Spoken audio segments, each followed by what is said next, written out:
Headline edition, July 8, 1947. The Army Air Forces has announced that a flying disc has been found and is now in the possession of the Army. Army officers say the missile found...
From the studios of Blackwater Media in the city of Atlanta, it is the Shadowland Radio Show, and I am, of course, your host, Dr. William Lester, and I want to thank you for joining me on another edition of our program. I like to begin every program by thanking those of you who have become new subscribers on YouTube. If you go to YouTube, you can click in the search engine or type in the search engine Blackwater Media or Shadowland Radio Show. It comes up there, and you have full-length, uncut, unedited archive shows going back more than 1 year. You can also listen to the show on Google+.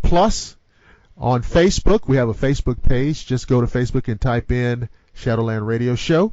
And you can also hear all the archives at shadowlandradioshow.com. On this episode, we have author, investigator, and artist Linda Godfrey. Now, a lot of you know who she is, but for those of you who don't, she's author of 16 books on strange creatures, phenomena, and people. She's a frequent guest on national TV and radio shows, including Monster Quest, Lost Tapes, Monsters and Mysteries, Sean Hannity's America, Inside Edition, Coast to Coast AM, NPR, everywhere, ladies and gentlemen, everywhere. She just came out this past, let's see, was this August 2014, American Monsters, A History of Monster Lore Legends and Sightings in America. Other books include Real Wolfmen, True Encounters in Modern America. I read that one. As well as Weird Wisconsin and Weird Michigan in the Barnes & Noble Weird U.S. series, sequels, Strange Wisconsin and Strange Michigan. She's also the author of The Poison Widow, The Beast of Bray Road. I read that one too. And Hunting the American Werewolf. I also read that one. And on, and we're going to get into a lot of these books tonight and a lot of talk about cryptozoology, strange creatures, and strange goings-on. And so let's bring on our guest, Linda S. Godfrey. Welcome to the Shadowland Radio Show. Thanks so much for having me. Great to be here. Thank you very much. So, Linda, you know, we got books and books and books and books filled with monsters and creatures, and so how did you get involved with writing on this topic about these strange creatures, these cryptids, these unknown monsters? I like to use the word monsters because it's exciting. Yes. So how did you get here from there? Well, it wasn't anything that I, dreamed about when I was a little girl or expected that I would do. It just sort of evolved from a newspaper story that I wrote back in late December 91, early January 92, about a creature in my own hometown that people were saying looked like a werewolf. They would say, I saw this thing, I don't know what it was, but if there was such a thing as a werewolf, this would be it. It was like 5 to 6 to 7 feet tall, had shaggy fur all over it, a long muzzle with sharp fangs, claws, the legs of a dog, walked on its toe pads, ran on its toe pads or hind legs. People would see it holding pieces of bloody meat or carrying parts of a deer, that kind of thing. And I found out that our county animal control officer had a manila file folder marked werewolf. What? In his office, yes. And I was working with him. I was already a newspaper reporter and was working with him on some stories he was doing about some area puppy mills and other illegal animal activities that he was doing undercover. And so I was in his office, and I just asked him if he'd heard this rumor about it looked like a werewolf, and he said, yeah, and he pulled out this folder. Now, when you have a county official with a file folder marked werewolf, that's news. Right. So that took all the ifs out of the question of whether we should write about it. I mean, it just was something that was happening, documented by, a branch of local authorities. So that made it a story. And when I began to reach out to some of the people who were listed in his folder and others that I heard about kind of through the grapevine, one would lead to another, I realized I believed these people. They didn't seem like they were hoaxing or making things up. They came from all walks of life, a very diverse group of people from in age, gender, background, you name it. It wasn't like one strange little cluster of people who were all the same and, who had gotten together and made something up. And I thought, well, if there is something, I did not buy the idea of an actual werewolf, and I still don't, 24 years later. Right. Now, I wasn't thinking, well, this is something like Lon Chaney out of the movies, or, where he's sprouting fur on his chin and his body is contorting. But don't you sort of want it to be that, though? Well, I think, that's the romantic notion, but that's the spoon-fed Hollywood notion of a werewolf, and that we kind of inherited from all of the European medieval-aged witch and werewolf trials that were held. These legends started with that and then kind of became cemented in the early 1900s when the movie industry started making monster movies and all these werewolf films. So I did not think that it was that, but I thought that it might be some odd sort of, maybe a mutated wolf or some kind of hybrid thing that was out there, and that if there was a dangerous predator in the area, that people had a right to know about it and protect themselves and their livestock and children. And even if it wasn't as much as that, it seemed to me that it was, at the very least, because everyone was talking about this, folklore in the making. And I thought, well, even at that level, it deserved to be written down and preserved, and that somebody ought to write about it. So I did, and I remember the editor and I discussing it and saying, people are going to have fun with this for a couple of weeks, and then they'll forget about it, and, we'll just put it in the archives. Well, within 2 weeks, the Inside Edition had come out. That was back when Bill O'Reilly was on Inside Edition as a reporter. All of the local Madison and Milwaukee TV stations had done stories. It was spreading to news radio shows and TV shows nationwide, really. I mean, it was just this crazy media circus. People were coming to Elkhorn. They were driving there. They were taking buses from Illinois. The local taverns were having silver bullet specials. It just it just sort of blew up into this almost event that nobody had anticipated. And, that I certainly hadn't done anything more, really, than write that one newspaper article. The newspaper used my artwork that I had made to go along with the story for a T-shirt. They sold a bunch of T-shirts, but other than that, it was just the mere excitement of having this contemporary body of sightings and reports of something that at least looked like a werewolf that really actually was highly unusual. I mean, people just hadn't seen that. Well, when you first started writing on this, and I'm very curious about this, were you writing on this story as, hey, I'm just a reporter and this looks interesting and it's certainly, or did you think at that time that there was anything to this? Well, I was definitely wearing my reporter hat. Uh-huh. I remember the first time I heard about it, I chuckled and, kind of laughed with everybody else. I did, after talking to all the people, think there was something to it, but I didn't know what it was. And my best guess at the time was that perhaps there was some sort of local subspecies of wolf that had maybe returned to southern Wisconsin, because the entire state had a wolf population until settlers came and started wiping them out. Right. So it's not like they weren't really indigenous to the area. And I thought maybe that for some reason this was just a natural wolf species that had adapted somehow to, and learned perhaps, because wolves are very intelligent animals, to walk and run on its hind legs when it suited it. For instance, maybe when the prairie grasses were tall or cornfields were tall, it was advantageous to be upright so they could see if some other predator was coming toward them, or it would just be easier if they could tell what was around them. And also it freed up forelimbs to hold chunks of their prey, as many people had been seeing happening around Elkhorn on this little road called Bray Road. So that was really what I was thinking was my best guess, because people think, well, a wolf on its hind legs, that's supernatural. Well, no, not necessarily. Almost any mammal can run and walk on its hind legs if it is trained and or motivated to do so. Usually in the wild, that's due to injured or missing forelimbs.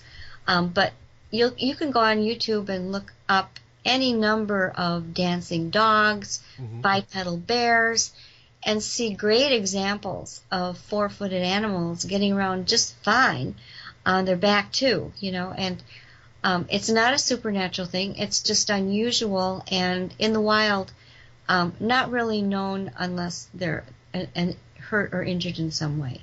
And these didn't seem that way. You ever notice now, it's in cryptozoology now, that there is an element of people involved in cryptozoology who always interject the supernatural element into it? What do you think that's about?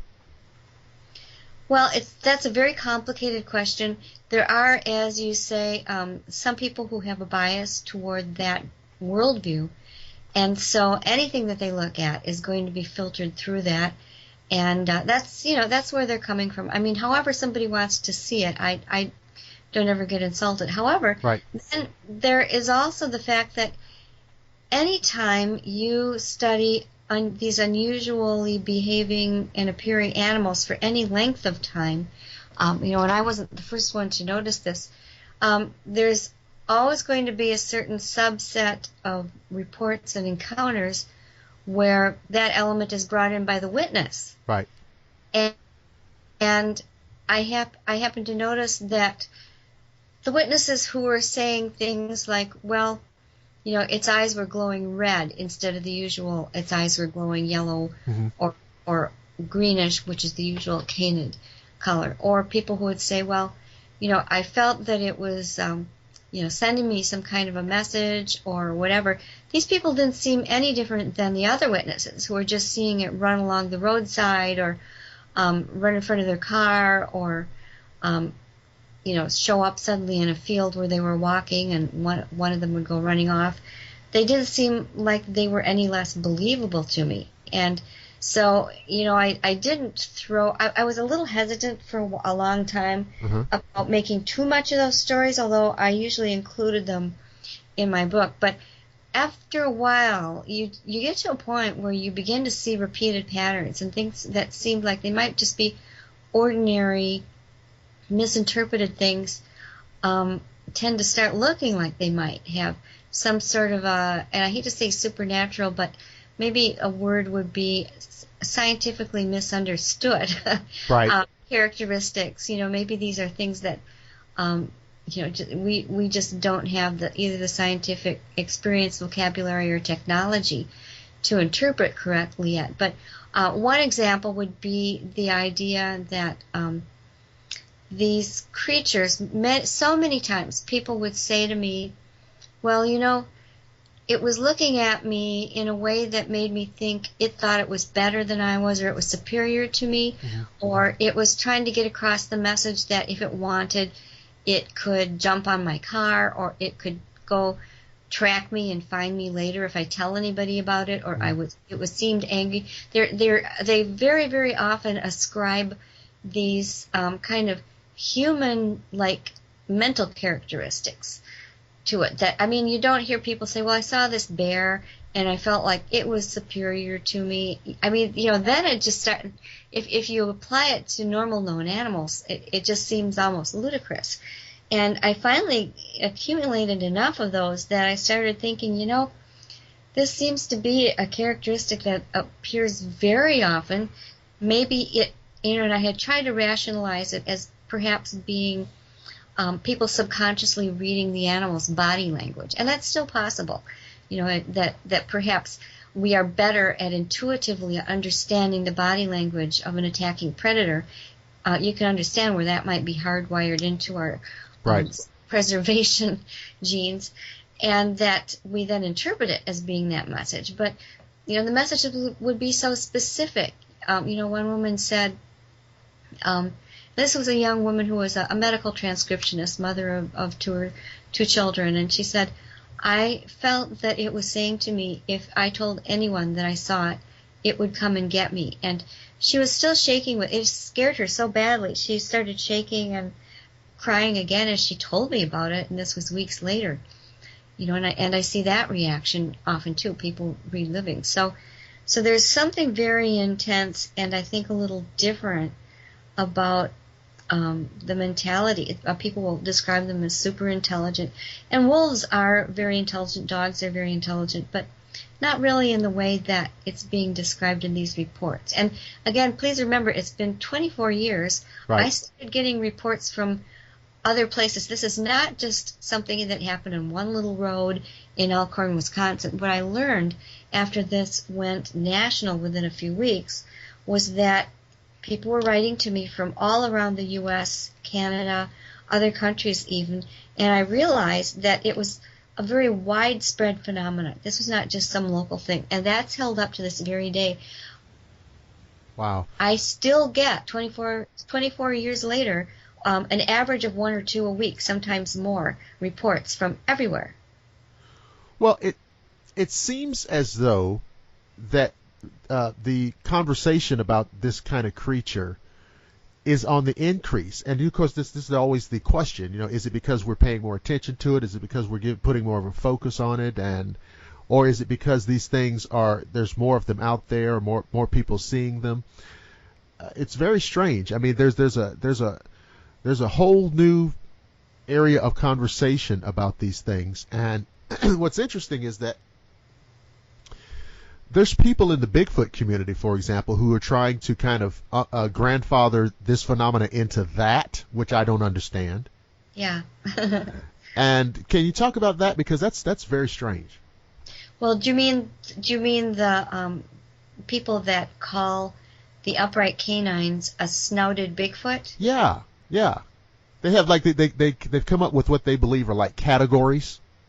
Right, exactly. And, my answer to that is, well, let's say that you set off to study, say, a hyena, and instead you saw, or let's say you set off to study a chimpanzee, and instead you started seeing hyenas. Would you then call the hyena a snouted chimpanzee? It makes about as much sense to me, because you're talking about two such different branches of animals. Primates and canines are very, very different. And any witness who gets a good look at them knows the difference. And I'll tell you, I started also getting sightings of Bigfoot and large birds and other things right from the beginning as well. And it was very apparent to me that when people had a good look at these things, that I could see the difference, especially if I could get them to draw me a witness sketch. And they were very adamant, if they'd had a good look at it, as to which it was, because any person with any normal amount of exposure to zoos and books about animals knows what a primate looks like versus a canine. And especially the biggest tell is in the footprints and the feet. The upright canines leave rather large, rather deep, because their body weight's all going on the hind legs, very wolf-like prints, large wolf-like prints, often up to 6 inches in diameter. And everybody knows what Bigfoot prints look like. They don't look anything like dog or wolf prints. They look like a type of very large, very wide human print. Right. And,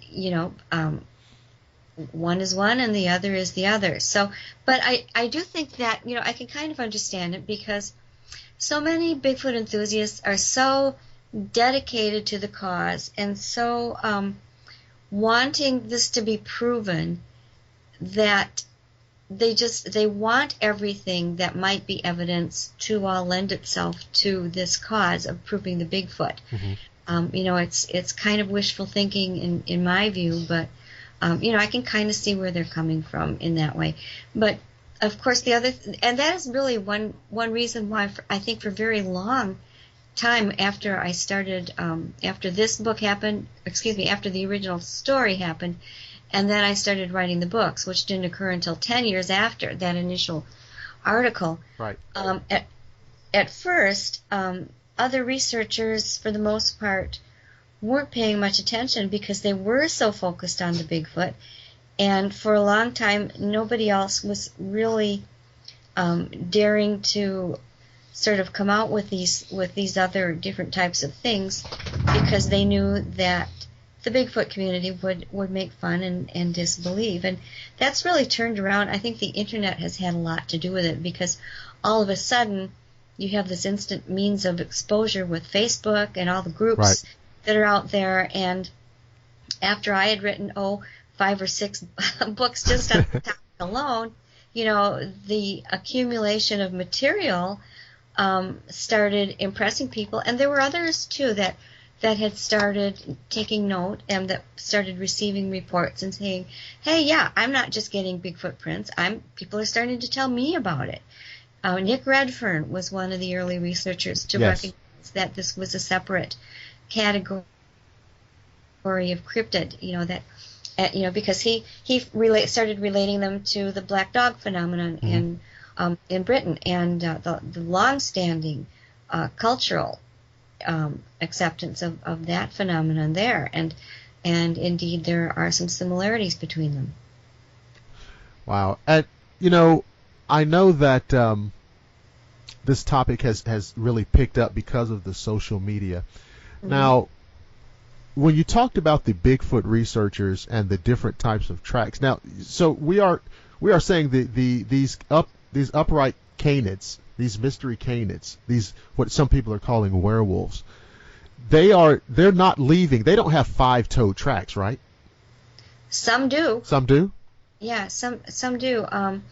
I've been working on a study with a landowner in southern Wisconsin who has been finding evidence of them on his property for a long time, and we've been putting out bait and that kind of thing, and have quite a record of these fairly good-sized 5-toed. But they're not 5 toes across like a Bigfoot. They're like 5 toe pads, as you would see on a dog. They're different.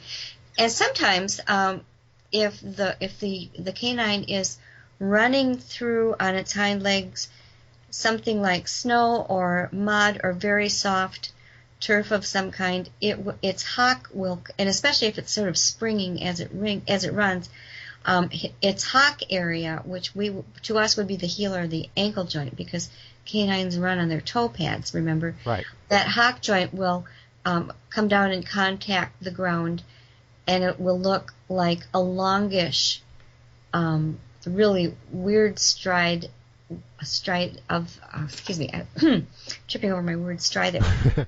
A really weird looking footprint where you've got the clawed toe pads in the front, and then this hock mark coming down in the back that looks sort of like a heel.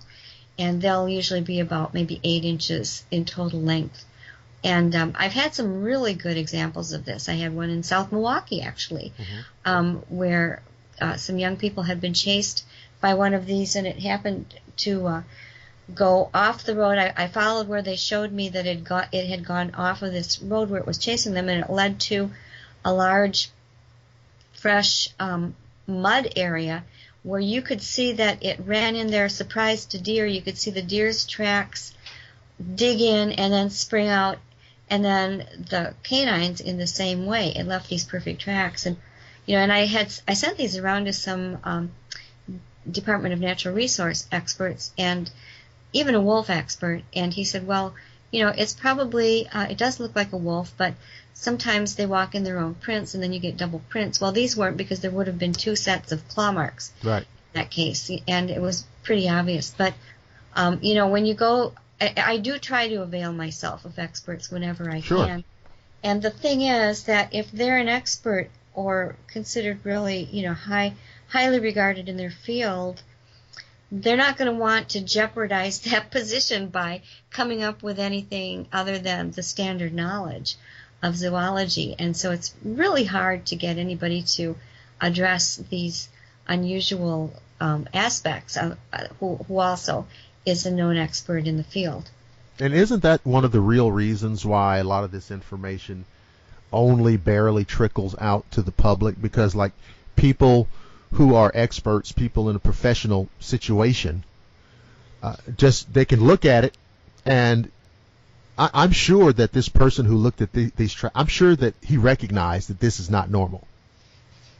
This is not something that I would expect to see, but he's not going to ascribe anything anomalous to it. Exactly, yeah, and you hear that time and time again. And lately I've had more and more present and past sheriff's deputies and other types of officials coming to me quietly and saying, look, we know these things are out there. We've been to places where they've been reported, and we've seen the evidence. We've seen them ourselves. But what their standard reply is supposed to be is that they write, we went there, we didn't see anything. And I've had a couple of present sheriff's deputies from Wisconsin who, between the two of them, have seen 4 different instances of upright canines just around southern Wisconsin, just doing their ordinary rounds, usually third shift, in the wee hours of the night. But they are frustrated. They want someone to acknowledge that they exist, for all the same reasons that I did. I mean, if there are these things walking around, whether they are fully or only partly physical, we don't really know, but whatever it is, they appear to be dangerous predators like anything else, perhaps more so because they're large and they can walk and run upright. They sometimes pursue vehicles and people, although I don't have any record of injuries to a human. But yet, I think that the public has right to know when there's a possible danger out there, and they do too, and that's one of the reasons that they've been coming to me. Or sometimes they'll say, look, here's something I researched when I was on active duty. I'm retired now, so now I feel like I can tell about it. And then I hear these stories and reports. But don't you think that, if these people have developed a policy on how to deal with, how to write the reports, that means that they know that they're real. Right. And so if these things represent a threat, if these things represent a danger, or at the very least, if these things represent a zoological or biological curiosity, what is the major motivation for just pretending like this doesn't exist? Well, part of it is money, because anytime you know that all of our police ranks, all of our park resources, our park rangers, all of these people are very subject to tight restrictions on budget. And when you have an animal come in that is going to have to be followed or collared or tracked, something that has to be acknowledged and therefore dealt with. It's going to take more manpower, more personnel. They're going to have to deal with people, the public finding out, and people then coming in droves to see it. So there are all sorts of reasons that law enforcement doesn't want there to be any sort of big public knowledge about these creatures. Now, you can find all kinds of other conspiracy ideas about this. Some people believe that they represent aliens. Okay. That I'm not sure why the aliens would look like our dogs and wolves or like our large primate species, but that's one idea, or that they are the result of military hybrid experiments gone awry, maybe from gene splicing, which wouldn't require the same kind of fertilization problems that you get when you're trying to create interspecies beings. So there are more ideas than that. You get into the thought that maybe the government knows that there are interdimensional portals and creatures coming through, going back and forth. Various theories like that. So you can find all sorts of ideas, but I do know for sure that cutbacks to our park budgets and police and sheriff's department budgets probably do play a very big part. Just anything that's going to make the job hard.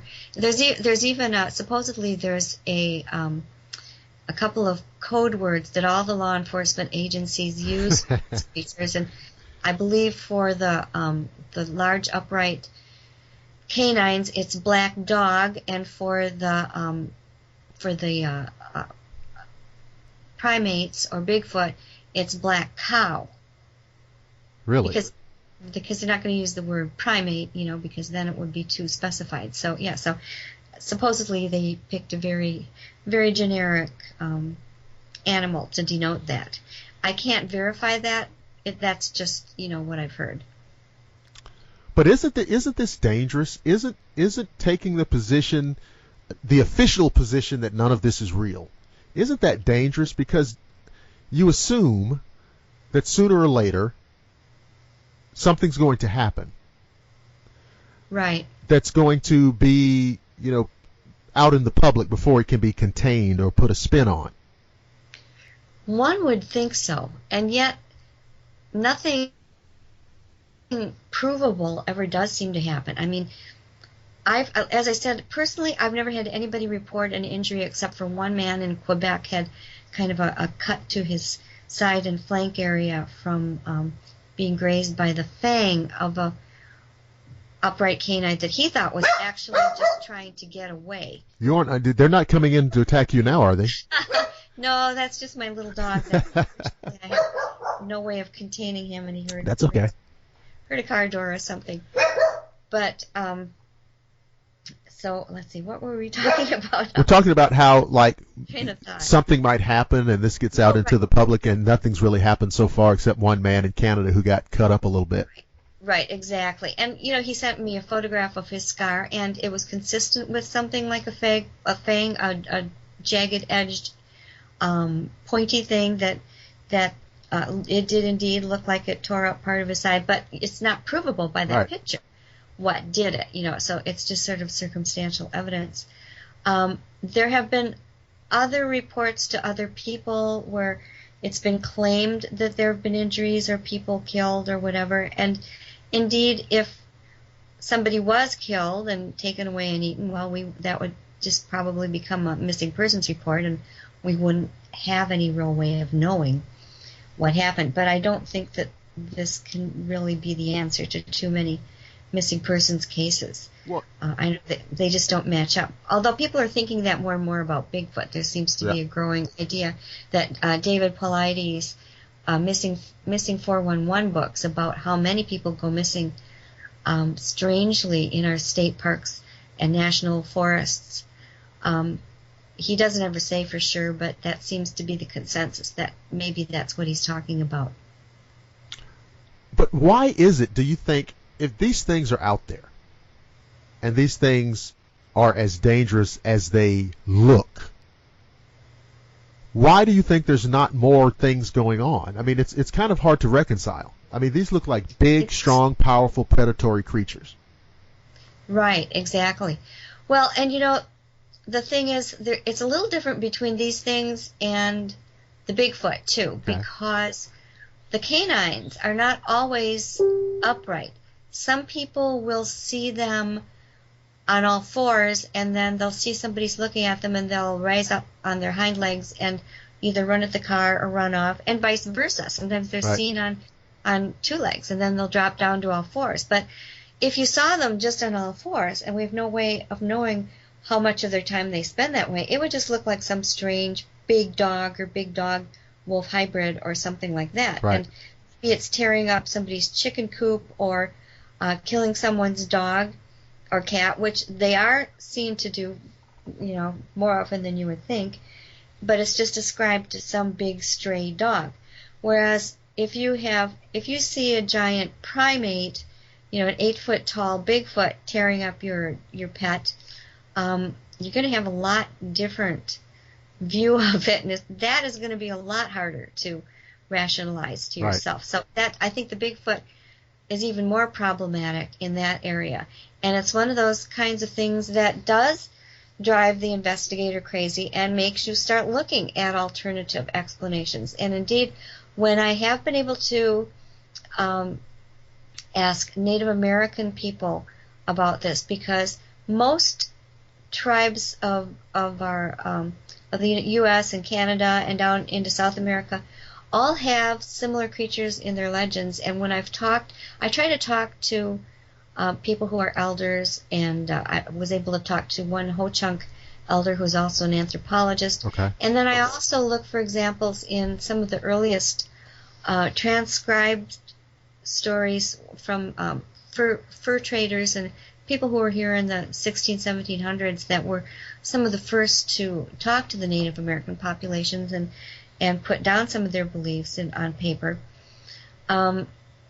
They say very often that these things were and are primarily spirit creatures that mimic our earth creatures. And when they're here, they can be completely physical. They can be strong enough to tear trees up. They need to eat. They need energy. They can reproduce, and that perhaps that is maybe one big reason that they do come here. But that they can go back where they came from, and that they don't always want to draw attention to themselves, because most of what they do, they're trying to do furtively and not really have great hordes of people running after them. Like after Frankenstein's monster in the movies, right. With the pitchforks and everything. So they're trying to be furtive and stay away from human contact, and that is the explanation from Native Americans. And I have to admit, I've always said that really their paradigm fits all the facts that are reported the best. It accounts for the most things, the most traits that people tell me about. Yeah, and you're right. The problem that people outside of that community have is that we tend to only lend legitimacy to some of those. Mm-hmm. And the idea of them being spirit animals, partially spirit here, there, everywhere. By and large, we just are not going to lend credibility to that.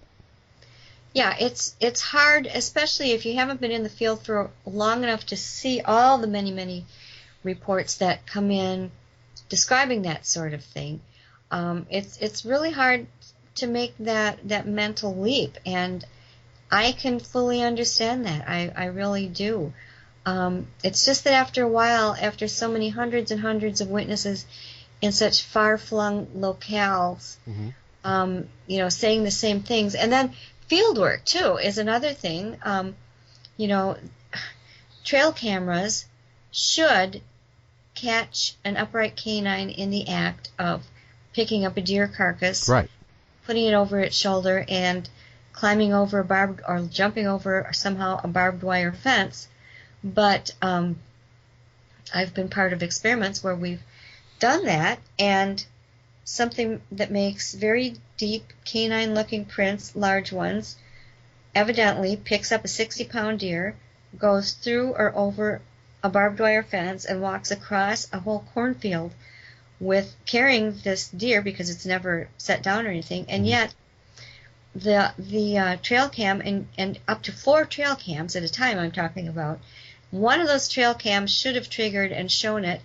The only thing that shows up is half an hour's worth of a strange mist-like formation over where the carcass should be, and then when the mist formation stops showing, there's no deer there.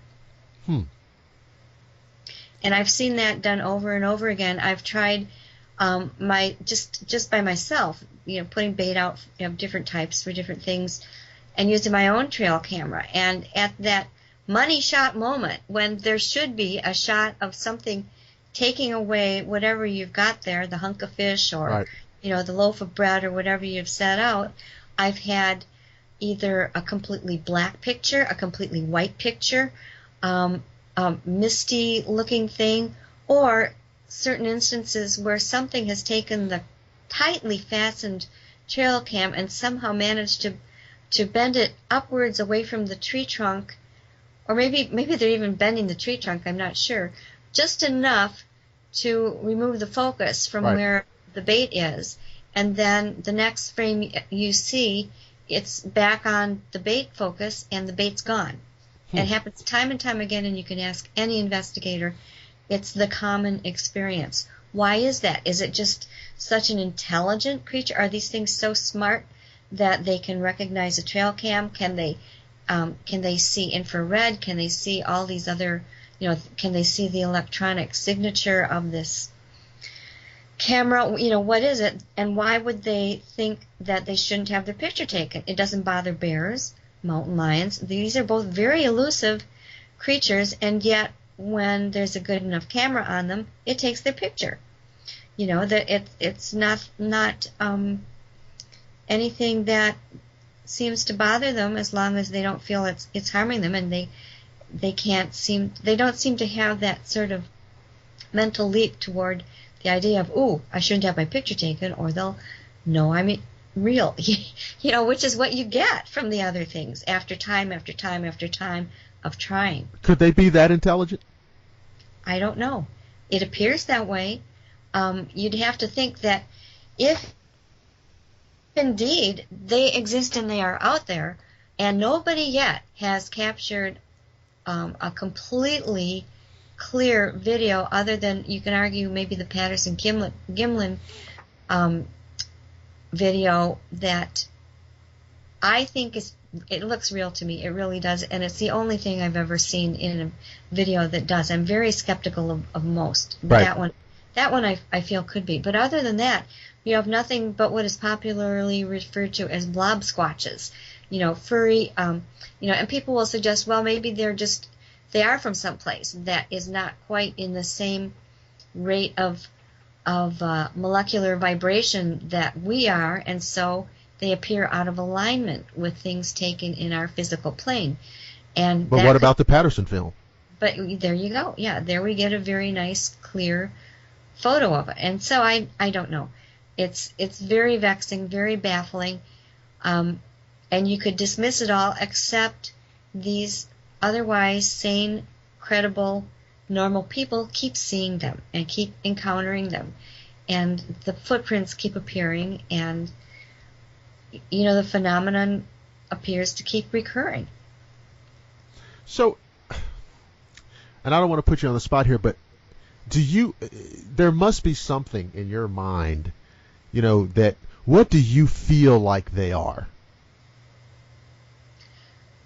I feel, and it's just my gut feeling, it's just, it's just my own speculation, and I've come to this only after 24 years of, it pretty much being my life. Right.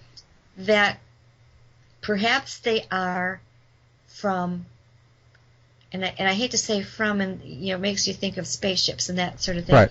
Not from outer space, not necessarily aliens, but perhaps there are layers of the universe Even, I'm a Christian. The Bible talks about other realms.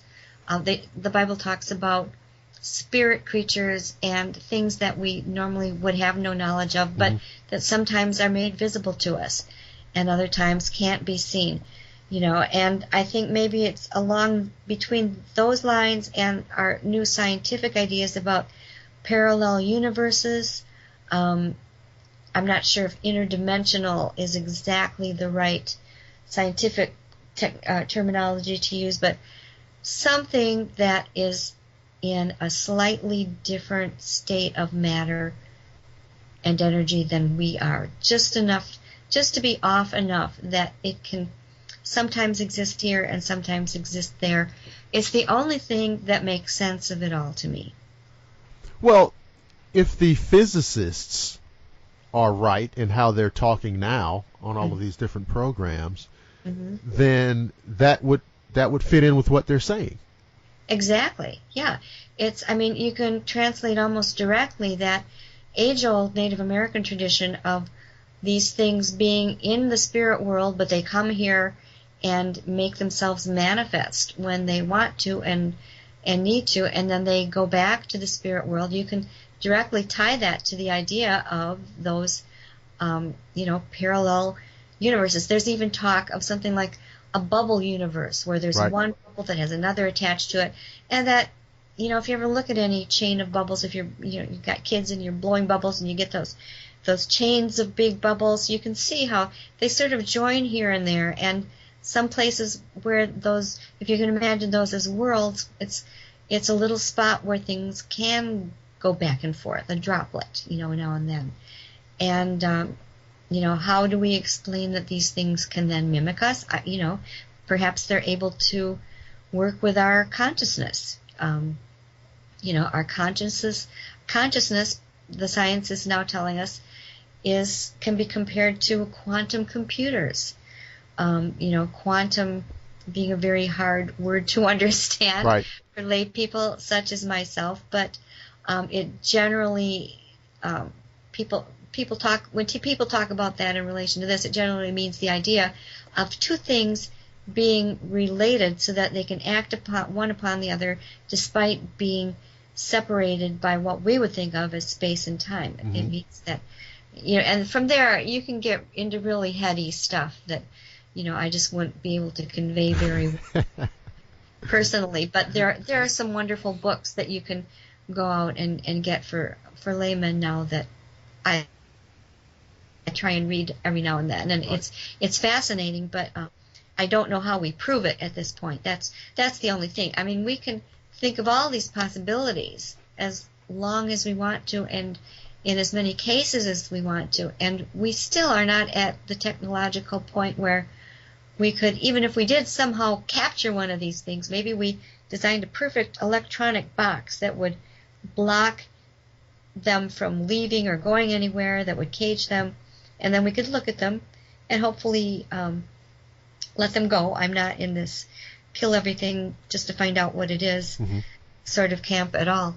But if you could say you could do that, well, then we could, yes, make some real hypotheses and perhaps design true scientific experiments and get some idea. But we haven't got anything like that yet that I know of. We're still relying on instruments that are extrapolating our own senses, specialized cameras that augment our own vision and let us see night vision and let us see infrared and heat, things that augment our hearing so that we can sense when there's ultrasound and infrasound that normally we wouldn't hear. People are measuring this and thinking perhaps Bigfoot makes infrasound, very deep levels, that kind of thing. So, maybe there are things beyond our own senses that we can still understand and that would tell us about these things, but we're just not there yet. So I know that I have a copy right here of The Beast of Bray Road, Tailing Wisconsin's Werewolf, which is, I'm telling you folks, you need to get, well, this is one of many that you need to get, Real Wolfmen, True Encounters in Modern, these are great books. And what's the other one? Hunting the American Werewolf. Oh, you got to read that. But I know that, and I'm kind of saying this tongue in cheek, Linda. How did you feel about the Sci-Fi Channel movie of the same name, The Beast of Bray Road? Oh, well, it's been shown on Sci-Fi a lot. It Yeah. was a different production company, but Sci-Fi does show it very, very often. And, well, the thing that I like people to know for sure is that I wasn't affiliated with it in any way. You're kidding. No. They took my my title, which titles are not copyrightable. Right. And they kind of put it, they say, based on true events. Well, it isn't. It's sort of in the same area of Wisconsin, supposedly, and then they just go off and they spin their own tales, and they show you a lot of people being killed in very inventive ways by this murderous beast. So it's entirely fictional and speculative. And that's okay if people want to be entertained by that, as long as they're not thinking that that's reality or that I profited from it in any way, because I didn't. They just, did their own thing, and that's what happens when you present something in today's world of communications. People will see it and profit from it in whatever way they can, and that's just how things work. So, that's what happens. Because I've heard people say before, you talk about The Beast of Bray Road, and I've heard people from time to time say, "Oh yeah, I saw the movie," and I was like, "No."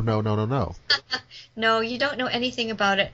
Oh. If you watch the movie, you know nothing. In fact, you've probably got a completely, terribly wrong idea about it, I would say.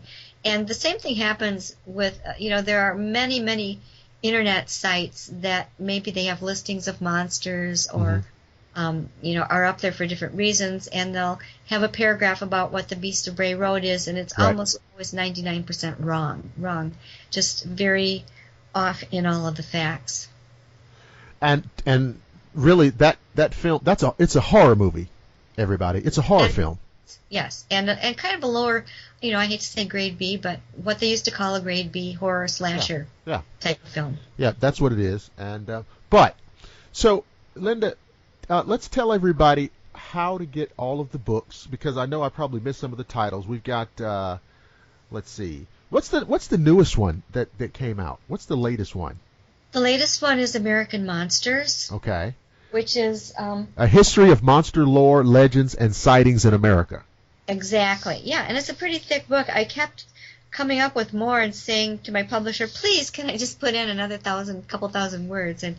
And they were glad to. And what I wanted to do was, as I mentioned before, from the very beginning, people began telling me about not just upright canines, but lake monsters, giant birds, Yep. The Bigfoot, many other things. And I wanted to make a book that showed people the breadth and width and depth of these sightings of unknown mystery creatures that are occurring in people's backyards. These aren't happening away on some deserted mountaintop. These are happening where people live in many cases, and in our state forests and parks, by people just like you and me. Ordinary people are seeing them and reporting them, and how prevalent they are, and really, to me, how interesting they are in all of the different aspects, and how they've been happening for a very long time. That's the word, the history of. I wanted that in there too. And there really are so many. I had to pick and choose. I couldn't get everybody's favorite monster. And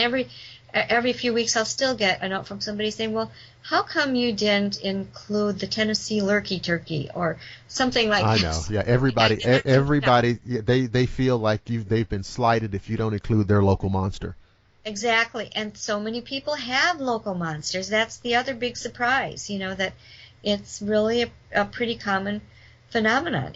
That also made it a lot of fun to write the book too, because I was researching in a lot of places that I hadn't. And in fact, I have another book written and sitting behind the curtains and in the hangar at the publisher, waiting for them to do all of their magical things to it that they do before they release a book. It'll be out sometime in 2016.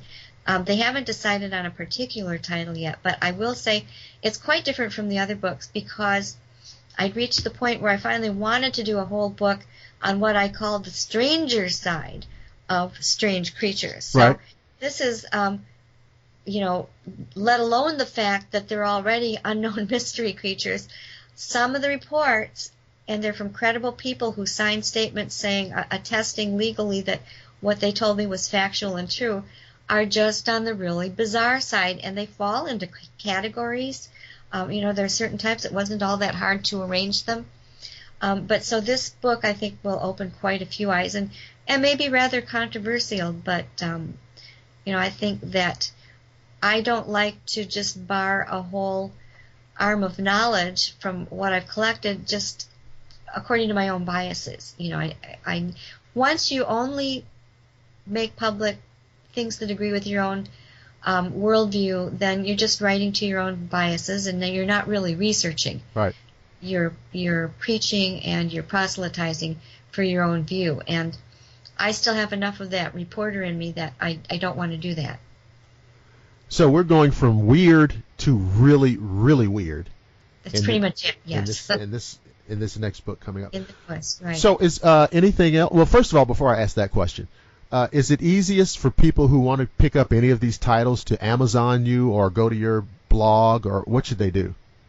Yeah, well, just about anything, you can go to lindagodfrey.com. You don't even need the W's, just lindagodfrey.com. Mm-hmm. That'll give you my blog. It'll give you a books and bio page where you can see a clickable list of my books. Some of them, American Monsters, Real Wolfmen, and the Weird Wisconsin, Weird Michigan, are in brick and mortar bookstores, and some of the others too. But they're all available online at Amazon, Barnes & Noble, and other booksellers. Many of them are also available in ebook or Kindle editions. So they're very available. And just the lindagodfrey.com website will take you to some links to get you started.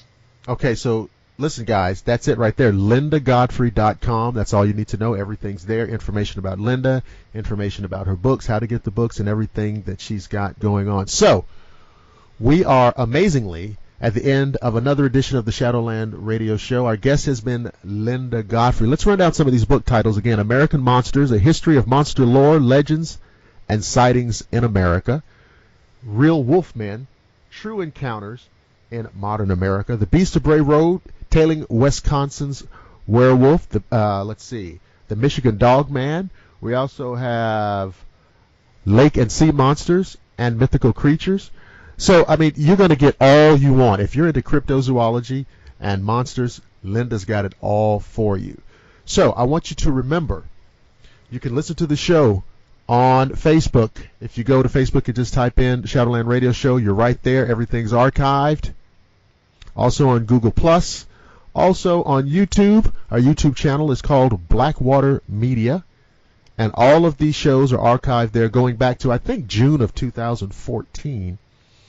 And, of course, at our website at shadowlandradioshow.com. I want to thank our guest, Linda Godfrey, for being so spectacular, and we're going to try to get her back. I'll tell you what, we're going to try to run this show a week of Halloween, which is next weekend, because I think it's a perfect Halloween program.